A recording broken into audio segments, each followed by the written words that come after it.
Hello bachcho, let's read the question first. So the question says, find the intervals in which the functions are strictly increasing or strictly decreasing. F of x is equals to x raised to 4 minus 8x cube plus 22x square minus 24x plus 21. So सबसे पहले हम की concept लिखेंगे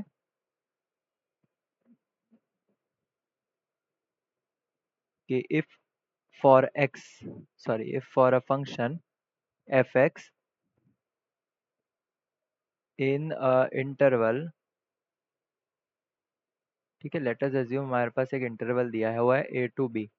अगर f dash x is negative, sorry, less than 0 in a to b, then f of x is strictly decreasing.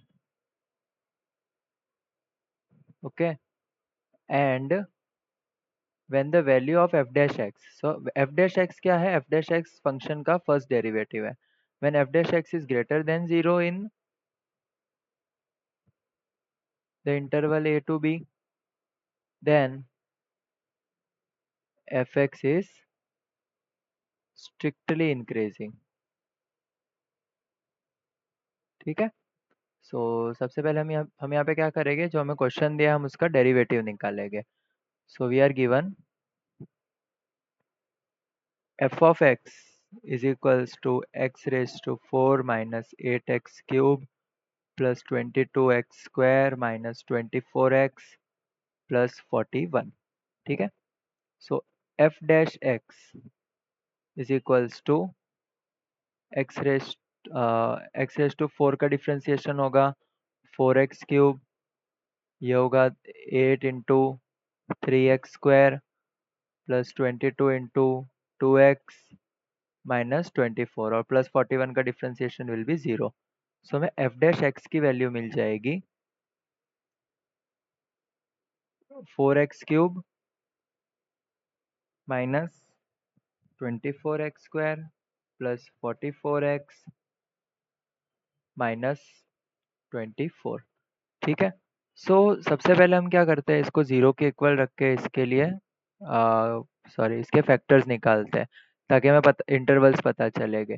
सो सबसे पहले हम क्या करेंगे, 4x cube minus 24x square plus 44x minus 24 is equals to 0.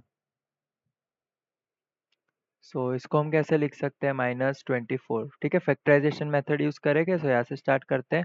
तो इसको मैं लिख सकता हूँ 24x plus 20x. -24x square को हम लिख सकते हैं -20x square minus 4x square और यहाँ पे है 4x क्यूब.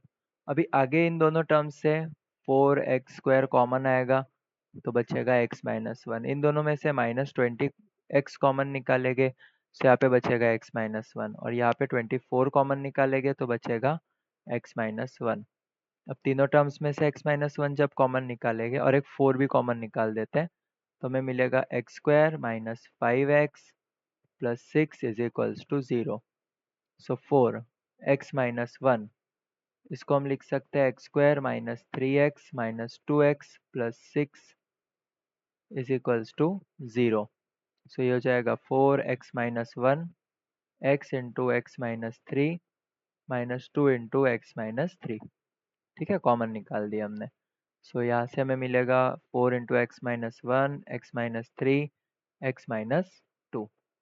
ठीक है. सो अब हम यहाँ पे क्या करेंगे, हमें इंटरवल्स फाइंड करना है. सो हम यूज़ करेंगे वेवी कर्व मेथड. ठीक है, यहाँ पे सॉरी वेवी कर्व मेथड नहीं, हम नंबर लाइन पे इनको ड्रॉ करते हैं और फिर इंटरवल्स फाइंड करते हैं.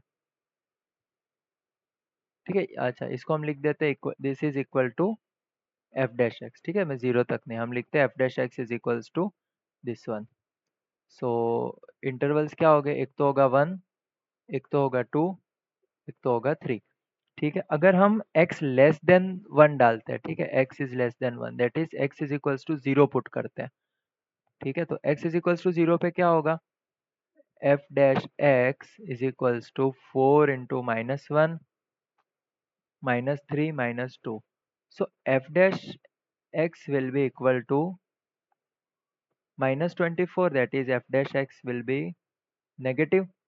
सो यहाँ पे हम क्या बोल सकते हैं कि इस रेंज में नेगेटिव होगा, इसमें पॉजिटिव, इसमें नेगेटिव और इसमें वापस positive.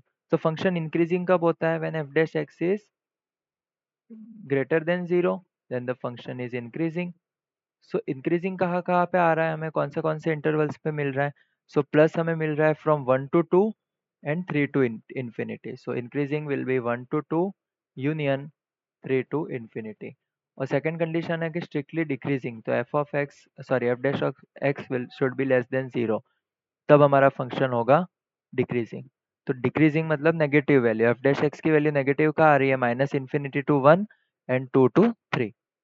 So minus infinity to 1 union 2 to 3. So this is our final answer. The given function is increasing in the given intervals 1 to 2 union 3 to infinity, and it's decreasing from in the interval minus infinity to 1 union 2 to 3. Hope you understood it well. Best of luck.